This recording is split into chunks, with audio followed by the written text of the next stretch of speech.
The evening bled gold and rust across the high desert, but inside the cabin, there was only shadow and the smell of fear. Annie Hartwell sat chained to a splintered chair. The iron was cold, her wrists were raw. For days, the only sound had been the wind whistling through the cracks in the walls, a lonely, mournful sound that promised nothing but more emptiness. But then came a new sound. At first, she thought it was thunder, a distant rumble in the mountains. But it was too steady, too alive. It was the sound of hooves. Her heart hammered against her ribs, a frantic bird in a cage. No one came out this far. No one dared. The warped cabin door groaned open. A figure stood silhouetted against the blinding sunset, a man cut from dusk itself.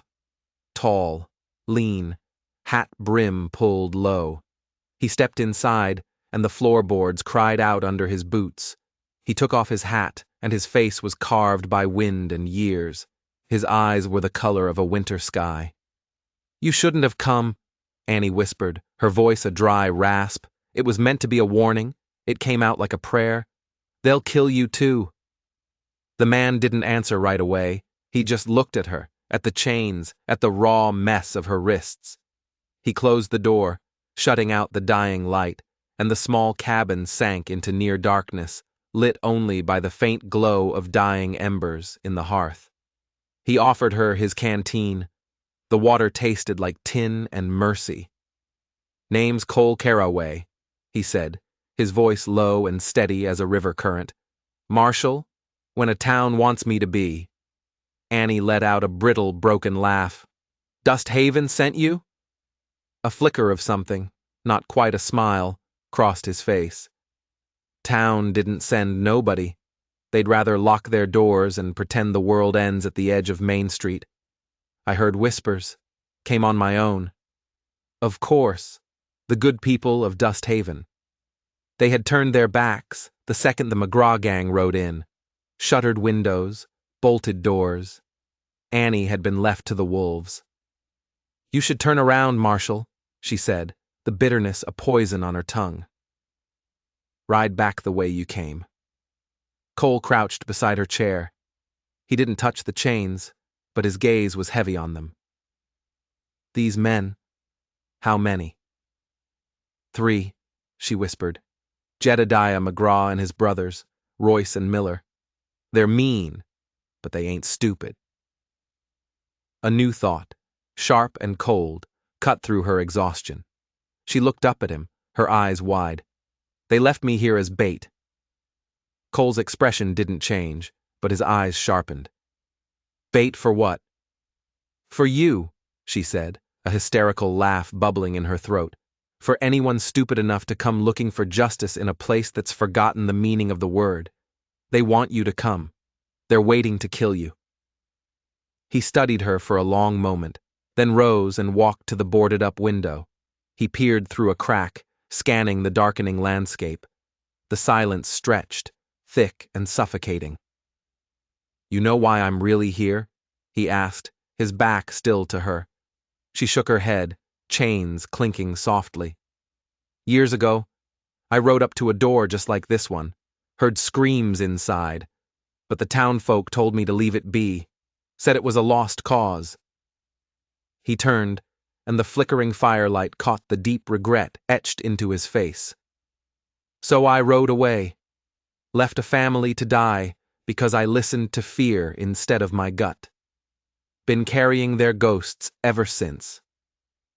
His gaze met hers, and for the first time she saw the weary man beneath the stoic mask.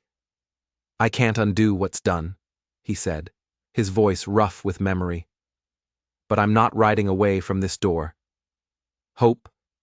It was a dangerous thing. Annie had taught herself not to feel it. Hope had teeth. But this man, his quiet resolve, it felt different. It felt real. Just then, he stiffened. Through a gap in the boards, he'd seen them. Fresh horse tracks in the dust. Too fresh. The gang hadn't left. They had circled back. They were close. Cole moved to the fireplace, his hand going not to his gun, but to the chain bolted to her chair. He pulled a worn knife from his belt, and began to work the blade between the bolt and the splintered wood. The screech of metal on wood was deafening in the silence. Annie held her breath. Freedom was a terrifying thought. "The town is scared," he said, his voice a low grunt as he worked. "But fear don't get to decide what's right." "Right doesn't always mean alive," she whispered back. He gave a slight nod, never taking his eyes off his work. He knew the cost. With a final, sharp crack, a link in the chain gave way. The sudden lightness in her arms was dizzying. She was free. Cole offered her a hand to help her stand. His palm was calloused and warm. And from somewhere outside, beyond the pines, a man laughed. A harsh, drunken sound that cut through the night like a thrown blade. Annie's blood ran cold. Cole's eyes turned to chips of ice. "They're closer than I thought." He didn't hesitate. He slid his revolver from its holster, the metallic click of him checking the chamber echoing the finality of his decision. He settled his hat back on his head, a man making his peace with what was to come. "You still have time," she breathed, her voice trembling. "You can leave." He looked at the door, then back at her. All the distance was gone from his gaze, replaced by a raw, unshakable resolve. Too late for that now.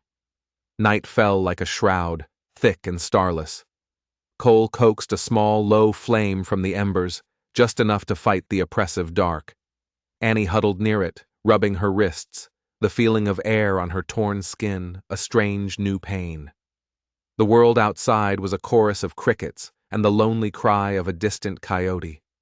The cabin itself seemed to hold its breath.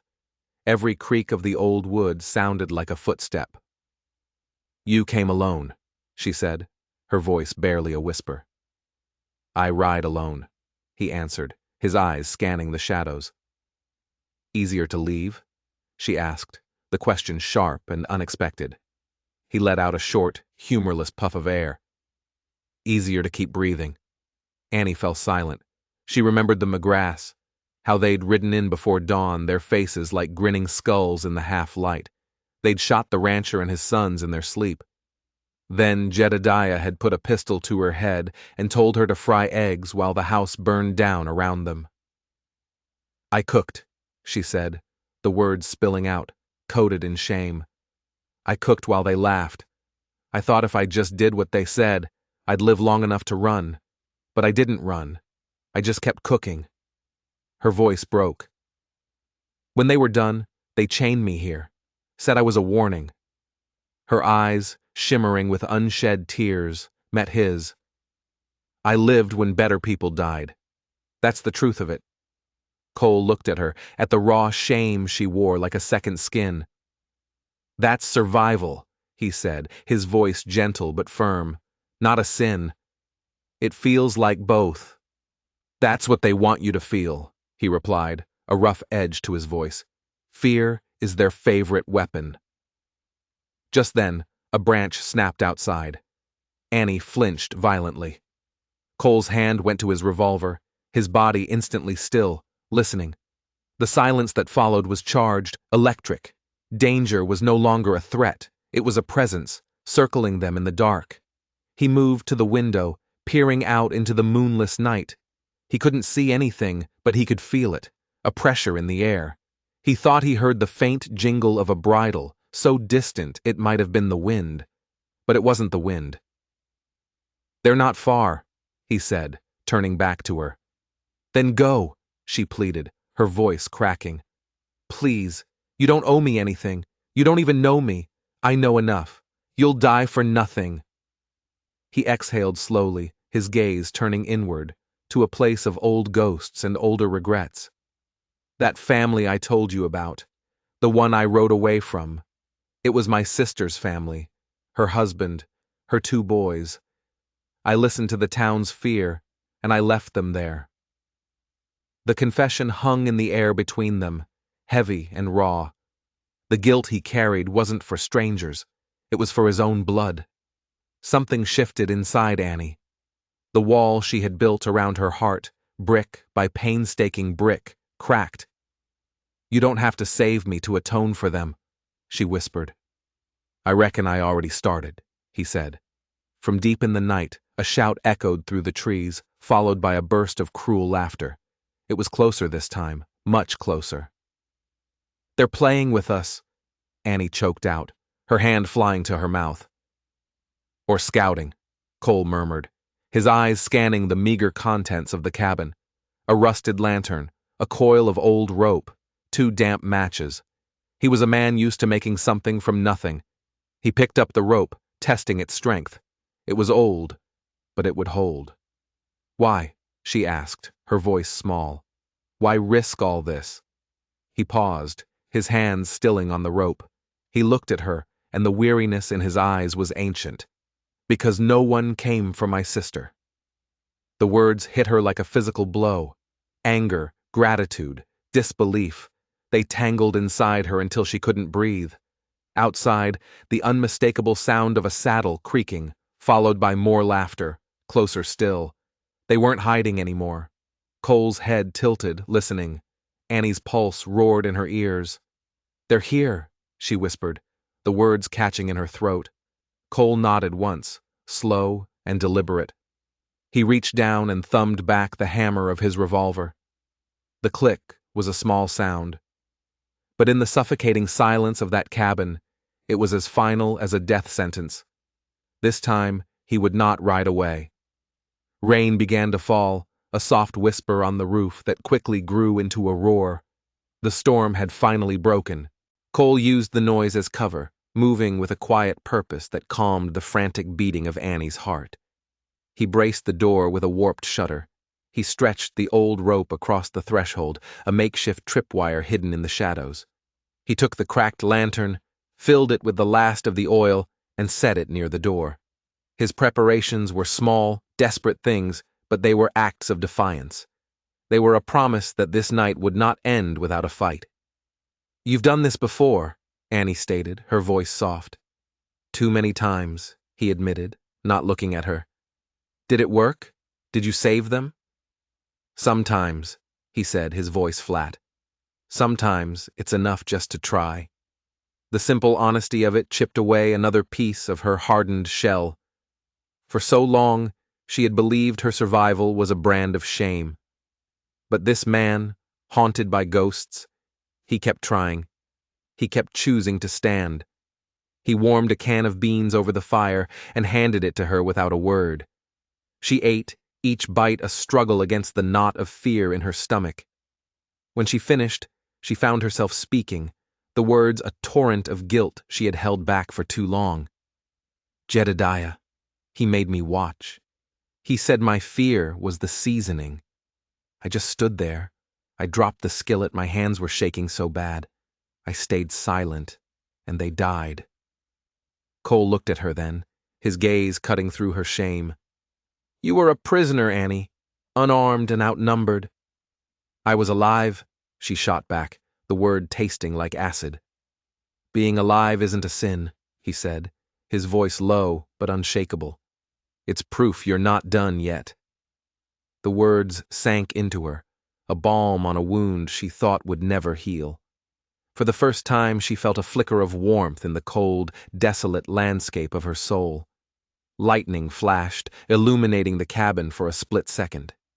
In that brief, stark light, Cole saw something through the cracks in the wall. Shadows moving among the trees, not shadows made by the wind. He gently closed the shutter. "They're circling," he said, his voice quiet, but sharp as broken glass. Annie's heart lurched. "Tonight. They'll use the storm for cover." He moved back to the door, uncorking the oil can. He began to pour a thin, slick trail of it across the floorboards leading from the door. The sharp, oily smell filled the small room. "Fire?" she breathed. "If it comes to it," he said. "Smoke blinds a man faster than a bullet." Fear was a physical presence now, pressing in on her from all sides. But alongside it, something new was growing. A strange, fierce resolve. She was not alone. Someone was fighting for her. And that changed everything. "Why me?" she whispered, pulling the thin blanket tighter around her shoulders. Why risk this for a stranger? Cole paused, the rain dripping from his hat brim. For a long moment, he was silent. Then he looked at her, his eyes holding a universe of pain and purpose. Because somebody should have. Tears pricked her eyes, hot and unexpected. She looked away, but not before he saw them. Survival had cost her everything. Now, this stranger was offering her a piece of her own soul back. The rain began to ease near midnight. The silence that followed was worse than the storm, heavy and listening. Then came a voice from the darkness, lazy and mocking. "Cook still warm in there, sweetheart?" It was Royce. Annie's blood turned to ice. Another voice, rougher, slurred. "Miller. Bet she's got company now. Saw tracks." Cole moved to the lantern and struck one of his 2 precious matches. It sputtered, then caught, casting wild, dancing shadows across the walls.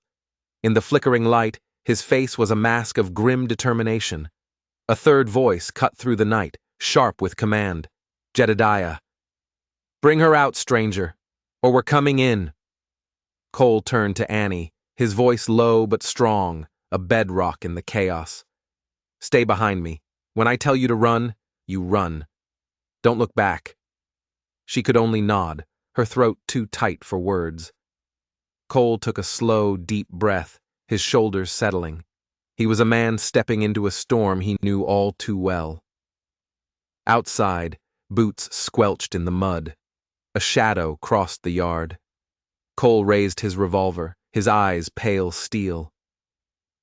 "They're here," he whispered, not to her but to the ghosts at his back. The yard was a slick mess of mud and pale pre-dawn light. Jedediah McGraw stood there, his long coat dark with rain, a cruel smile playing on his lips. Royce and Miller flanked him, rifles held loose and ready. "Marshal Carraway," Jedediah called out, his voice smooth as poison. "Heard you had a death wish." Cole stepped out from the doorway, the lantern at his feet, his revolver held low. The gray morning light touched his face, revealing no fear, only a bone-deep weariness and an iron will. "You boys have ridden far enough," he said, his voice quiet but carrying in the damp air. "Turn around." Royce laughed, a harsh, grating sound. Jedediah's smile widened. "Not without our property. That woman saw things. She belongs to us now." "She's no one's," Cole said, his voice flat. "You think you're some kind of hero, Marshal? You're just a dead man who doesn't know it yet. Dust Haven ain't coming for you. Hell, the sheriff in Dust Haven is the one who told us where to find this cabin. Said it'd be a quiet place to settle our business. No one will even mourn you." The twist was a knife in the gut. The town hadn't just abandoned her. They'd handed her over. They were complicit. Annie heard it from behind the table, and a cold, hard rage began to burn away her fear. "Last chance, Marshal," Jedediah said, his voice losing its playful edge. "Walk away." Cole shook his head once, a small, final movement. "No." Royce lunged. In the same instant, Cole kicked the lantern. It slid across the threshold, spilling a ribbon of flaming oil. Fire erupted, a hissing wall of orange that separated him from them. Royce cursed and stumbled back, shielding his eyes. Miller fired wild through the smoke. The bullet splintered the wall just inches from Annie's head. She dropped to the floor, her heart hammering. Cole pivoted and fired once. Miller's hat flew from his head. He wasn't hit, but he was rattled. Jedediah, however, hadn't moved. His smile was gone, replaced by a look of cold calculation. "Clever," he murmured, "but clever dies just the same as brave." Cole backed into the doorway, using the smoke as a shield. He fired again, pinning Royce behind a tree, but he was outmanned, and they all knew it. Jedediah began to advance, stepping calmly through the smoke and haze. "I counted your shots, Marshal. You got 1 bullet left." Cole didn't waste his breath denying it. He stood his ground, revolver steady, his pale eyes locked on the outlaw leader. Walk away, Jed, Cole said, his voice dangerously low. This can end right now. Jedediah stopped just feet away, rain dripping from his hat. He raised his pistol, his smile returning, cold and sharp as a razor. It will. But before he could fire, Annie moved. It wasn't a choice. It was an instinct, a primal roar from a part of her she thought had died. She grabbed the old, rusted shovel leaning against the hearth and swung it with every ounce of strength she had. The heavy iron blade slammed into the door frame next to Jedediah's head. It missed, but it was enough. The shock of it threw off his aim. His shot went wide, burying itself in the wood. In that single stolen heartbeat, Cole fired his last round. The bullet caught Jedediah in the shoulder, spinning him around with a howl of rage and pain. Royce charged forward, but the flames surged, blocking his path. Miller fired blind into the smoke-filled cabin. "Run!" Cole roared, the command cracking like a whip. Annie didn't hesitate. She scrambled past him, out into the mud and the gray dawn, the air burning in her lungs. It was a terrifying, exhilarating rush of pure, unthinking freedom. Behind her the world was chaos. Shouts, curses, the shrill neighing of terrified horses. She risked a glance back from the tree line. The cabin was an inferno. She saw Cole burst from the smoke, sprinting toward her. Behind him, Jedediah staggered to his feet, clutching his wounded shoulder, his face a mask of pure fury. Cole caught up to her, grabbing her arm, pulling her deeper into the cover of the pines. They ran, stumbling, gasping, until the sounds of the fight faded behind them, replaced by the dripping of rain from the trees and the ragged sound of their own breathing. They finally collapsed in a small clearing, bent over, sucking in air. Annie looked at Cole. His hat was gone, his face was smeared with soot, but his eyes were alive. "You fought back," he said, a note of awe in his voice. She swallowed, her body still trembling. "I didn't want to be helpless anymore." A small, weary smile touched his lips. "Then you're not." From far behind them, carried on the morning wind, came Jedediah's voice, a wounded, furious promise. "Caraway, this ain't over." Cole's smile vanished. He looked back toward the rising smoke, his jaw tight. "No," he murmured, more to himself than to her. "It ain't." The morning was soft and gray, the forest floor steaming in the aftermath of the storm. They moved like ghosts through the dripping pines, the silence broken only by the squelch of their steps in the wet earth. Cole led the way, his torn coat hanging heavy on his shoulders. He was running on pure grit, the adrenaline of the fight fading, leaving a deep, bone-aching exhaustion in its place. But he never stopped scanning the trees, never stopped listening. Annie followed, the blanket wrapped tight around her. Her bare feet were cut and bruised, but she barely felt them. She felt awake. For the first time in forever, she felt the world around her, the cold air, the scent of wet pine, the solid ground beneath her feet. She was no longer a victim in a story someone else was writing. She had picked up the shovel. She had helped write the ending of that chapter. When they stopped by a stream, she watched him. The man who had walked through her door was more than just a marshal with a guilty conscience. He was a man held together by a single, unbreakable promise he had made to the dead. "They won't stop," she said, her voice stronger now. "Jedediah will hunt us to the ends of the earth for this." "I know," Cole said, filling his canteen. He looked up, his gray eyes meeting hers. "Men like him don't forget, but they bleed, and they fear." "He fears you," she corrected. "He fears what I represent," he said, straightening up. "That there are some lines you don't cross, that actions have consequences." He paused. He needs to learn that the hard way. They walked on, and soon the trees thinned. Below them lay the dirt track that passed for a road, and in the distance a thin column of smoke rose from the chimneys of Dust Haven. The sight of it made Annie's stomach clench. The town that had betrayed her. the people who had sold her out to save themselves. She stopped at the edge of the woods. "I can't," she whispered. "I can't walk through there." Cole came to stand beside her. "You don't have to face them," he said quietly. "We can go around." She shook her head. "No, it's not that." She looked from the town back to him. "They get to hide behind their locked doors and pretend they did nothing wrong. They get to forget. But I have to remember every single day." He was silent for a long moment. "Then let's not let them forget," he said. "Let's make them look. Let's make them see what they did." It was a terrifying idea. But the thought of slinking away, of letting them win, was worse. She straightened her shoulders, took a deep breath, and stepped out onto the road. Their arrival in Dust Haven was met with a stunned, gaping silence. People stopped in the street.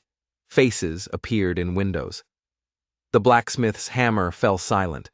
They saw the torn clothes, the soot, the blood.